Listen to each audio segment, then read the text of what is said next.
दोस्तों अगर आप ये फ़िल्म देखते हैं तो इस फ़िल्म को मसाला फ़िल्म ना समझकर डॉक्यूमेंट्री की तरह देखेंगे तो इस फ़िल्म को ज़्यादा अच्छे तरीके से समझ पाएँगे। एक कॉन्फ्रेंस हॉल में कुछ अधिकारियों के साथ ओपेनहाइमर को दिखाया जाता है। दरअसल ये एक कोर्ट परिसर है, इसका मकसद है ओपेनहाइमर को दी जाने वाली सुविधाएँ जारी रखी जाएँ या नहीं। क्योंकि अब 6 अगस्त 1945 को दूसरे विश्व युद्ध के दौरान जापान के हिरोशिमा और नागासाकी पर गिराए जाने वाले बमों के लिए ओपेनहाइमर को ही जिम्मेदार ठहराया जा रहा था। जहाँ एक अधिकारी ओपेनहाइमर से पूछता है कि क्या आप बचपन से ही ऐसे ही आपराधिक प्रवृत्ति के थे या नहीं। अब सीन को फ्लैशबैक में ले जाया जाता है जहाँ ओपेनहाइमर की स्टूडेंट लाइफ को दिखाया जाता है। केमिस्ट्री क्लास में प्रोफेसर लेक्चर दे रहे होते हैं तो उनका दिमाग उनके लेक्चर के बजाय एटॉमिक क्वांटम थ्योरी पे था। ये देखकर प्रोफेसर उससे नाराज होते हैं। इस पर ओपेनहाइमर प्रोफेसर से कहते हैं कि आज नील्स बोर का लेक्चर है और मैं उसी के बारे में सोच रहा था और मैं भी उनका लेक्चर अटेंड करना चाहता हूँ। नील्स बोर उस टाइम के बहुत फेमस फिजिक्स के प्रोफेसर थे जिनके लेक्चर सुनने के लिए ना सिर्फ स्टूडेंट बल्कि साइंटिस्ट और प्रोफेसर भी उतावले रहते थे।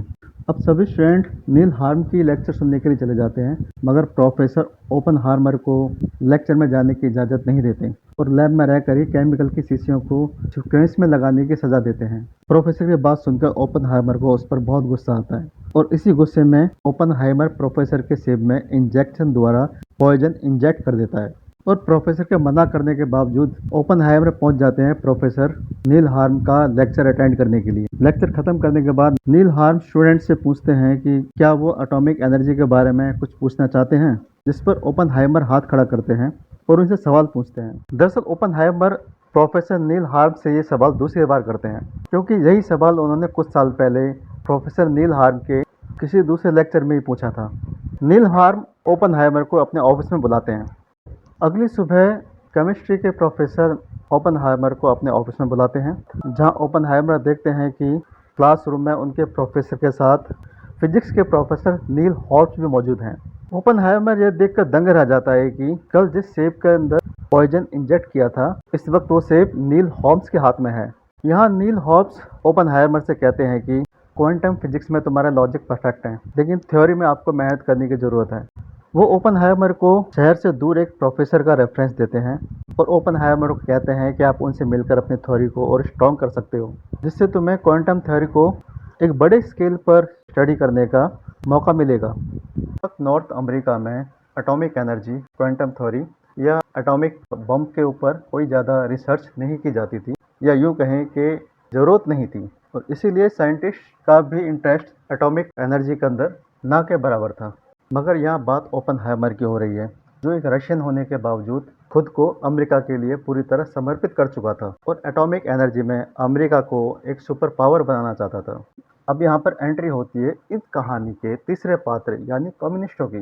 दरअसल उस जमाने में दो बड़ी महाशक्तियाँ अमेरिका और रशिया का आपस में 36 का आंकड़ा था और इसी झगड़े में कम्युनिस्ट दोनों तरफ से मीडिएटर का काम करते थे या ये कहें कि झगड़ा बढ़ाने का काम करते थे और यहाँ पर ओपेनहाइमर का रुझान कम्युनिस्टों की तरफ दिखाया गया है। अगला सीन एक पार्टी का दिखाते हैं जो कम्युनिस्टों ने ही ऑर्गेनाइज की होती है जहाँ उनकी मुलाकात एक लड़की से होती है जिसका नाम चीन होता है। दोनों एक दूसरे की तरफ आकर्षित होते हैं और अगले ही सीन में उन्हें बेडरूम में दिखाया जाता है। दरअसल जीन्स ओपेनहाइमर की क्वांटम फिजिक्स से बहुत प्रभावित थी और वो अच्छी तरह जानती थी कि अगर फ्यूचर में कोई अमेरिका के लिए या एटॉमिक एनर्जी के लिए कोई बड़ा कुछ कर सकता है तो वो सिर्फ ओपेनहाइमर ही कर सकता है। जहाँ दोनों फिजिकल होने के बाद यानी सेक्स करने के बाद गीता के एक श्लोक से एक मैसेज देने की कोशिश करते हैं, मैं काल बन चुका हूँ, मैं ही दुनिया का विनाशक हूँ। अब सेक्स के दौरान गीता को हाथ में रखकर गीता का श्लोक पढ़ना ये भारतीय समाज के लिए खासतौर से हिंदू समाज के लिए एक आपत्तिजनक सीन हो सकता है और इसकी याचिका कोर्ट में भी डाली जा चुकी है कि भारत में इस सीन पर बैन किया जाए या इस सीन को हटाया जाए। कुछ समय बाद ओपेनहाइमर की मुलाकात लॉरेंस से होती है जो पहले से ही एटॉमिक पावर पर फिजिकल एक्सपेरिमेंट कर रहे थे। दोनों मिलकर कुछ एक्सपेरिमेंट्स करते हैं जिसके अंदर इन दोनों को बहुत बड़ी कामयाबियां मिलती हैं।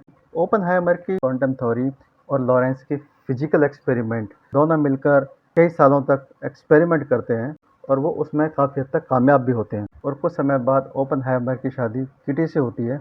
लेकिन ओपेनहाइमर की पहली गर्लफ्रेंड जीन्स के साथ ओपेनहाइमर का रिलेशनशिप अभी भी थे।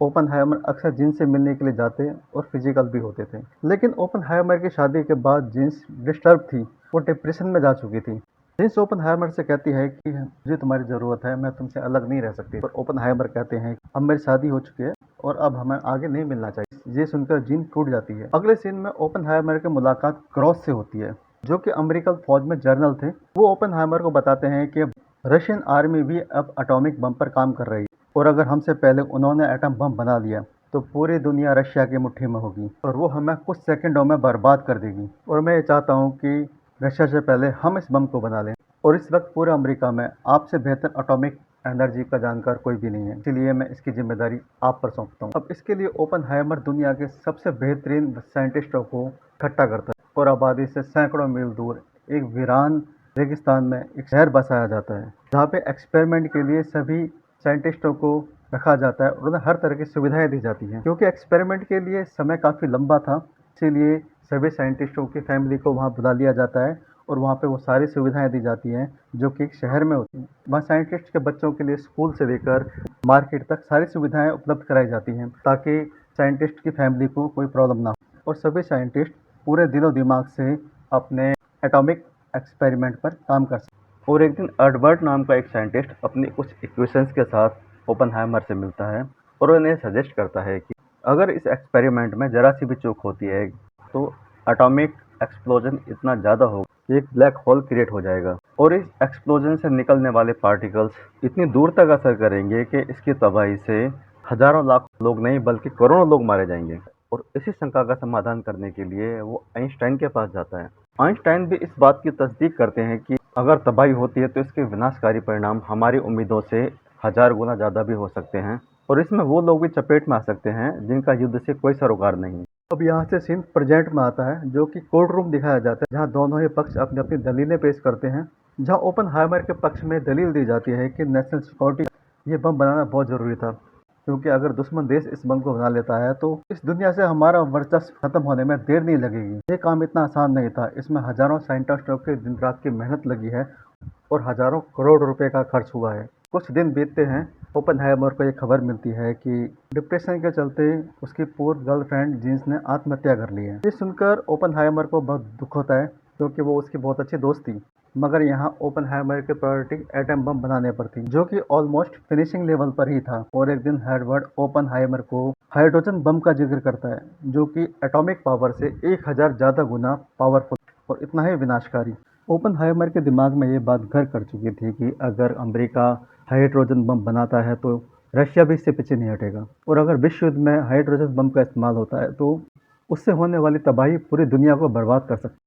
और अब वक्त आ चुका है 4 साल से एटॉमिक एनर्जी यानी कि एटम बम बनाने के रिसर्च के परिणाम का। यहाँ एक छोटा सा बम बनाया गया था जिसका निरीक्षण करना था। उस वक्त दुनिया में 2 सबसे बड़ी शक्तियों का वर्चस्व था, अमेरिका और रशिया। इसलिए अमेरिका ने सबसे सॉफ्ट टारगेट जापान को चुना और एटम बम डालने के लिए उसके 16 जगहों को चिन्हित किया गया, जिनमें से 2 सिटीज़ हिरोशिमा और नागासाकी को एटम बम डालने के लिए चुना गया। और बम की फाइनल टेस्टिंग के लिए एक दिन चुना जाता है, लेकिन दुर्भाग्य से उस दिन बारिश आ जाती है और उस टेस्टिंग को पोस्टपोन करना पड़ता है। और अगली सुबह 4:30 बजे वो वक्त आ जाता है उस भयंकर धमाके का, जिसने इतिहास के पन्नों पर अपनी तबाही की अमिट छाप छोड़ दी।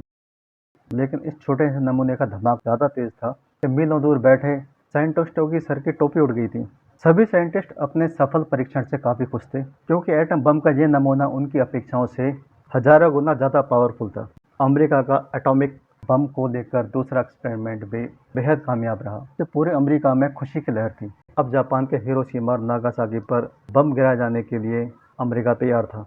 6 अगस्त 1945 को हिरोशिमा पर अमेरिका द्वारा पहला बम गिराया जाता है, जिसमें करीब 1,29,000 लोगों की मौत होती है। और 9 अगस्त 1945 को दूसरा बम गिराया जाता है नागासाकी पर, जिसमें करीब 2,26,000 लोग मारे जाते हैं। इन बम हमलों के बाद अब जापान पूरी तरह बर्बाद हो चुका था और जापान की तबाही ने पूरी दुनिया को हिला कर रख दिया। मगर अमेरिका अपनी कामयाबी से बहुत खुश था। मगर दूसरी तरफ ओपनहाइमर आपराधिक बोध से ग्रसित हो चुके थे। वो दुखी थे क्योंकि उनके बम ने हजारों परिवारों को तबाह कर दिया था। माँ से उनके बेटे छीन लिए थे, लाखों बच्चों का भविष्य बर्बाद हो चुका था।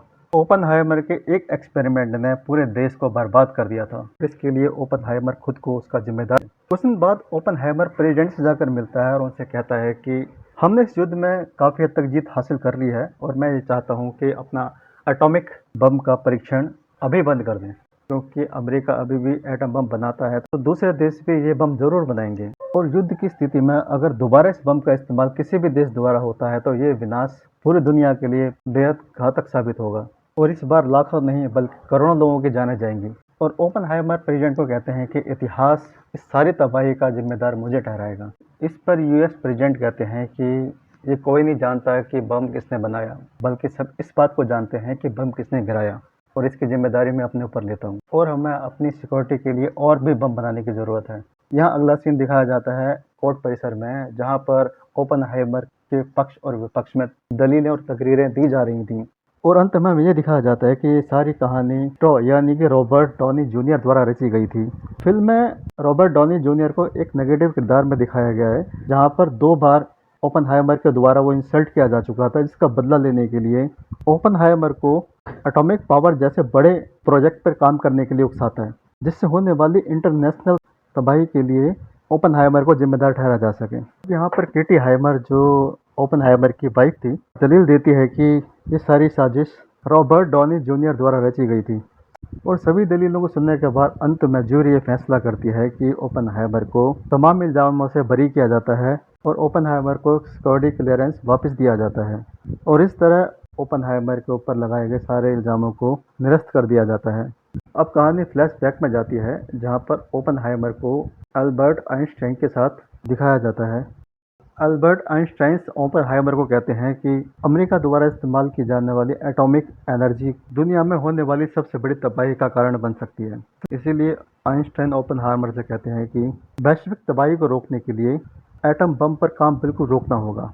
लेकिन ओपेनहाइमर ये समझ चुके थे कि अब बात उनके हाथ से आगे निकल चुकी है। अब यहाँ बात परमाणु बम की नहीं थी, बल्कि हाइड्रोजन बम की थी, जिसका हमला पूरी दुनिया को बर्बाद कर सकता है। आज ओपेनहाइमर खुद को दुनिया के विनाशक के रूप में देख रहा था, जैसा कि वो गीता की पंक्तियों में पहले पढ़ चुका था। और यहीं पे इस फिल्म का दी एंड हो जाता है। दोस्तों, आपको ये वीडियो कैसा लगा कमेंट बॉक्स में लिखना ना भूलें। दोस्तों, मेरे चैनल को सब्सक्राइब करके आप मेरी मदद कर सकते हैं, जिससे मुझे आपके लिए और वीडियो बनाने की प्रेरणा मिलेगी। मेरे इस वीडियो को लाइक कीजिए, अधिक से अधिक शेयर कीजिए और कमेंट में लिखिए कि वीडियो कैसा लगा आपको। मिलते हैं नेक्स्ट वीडियो में, तब तक के लिए नमस्कार, खुदा हाफिज, जय हिंद, वंदे मातरम।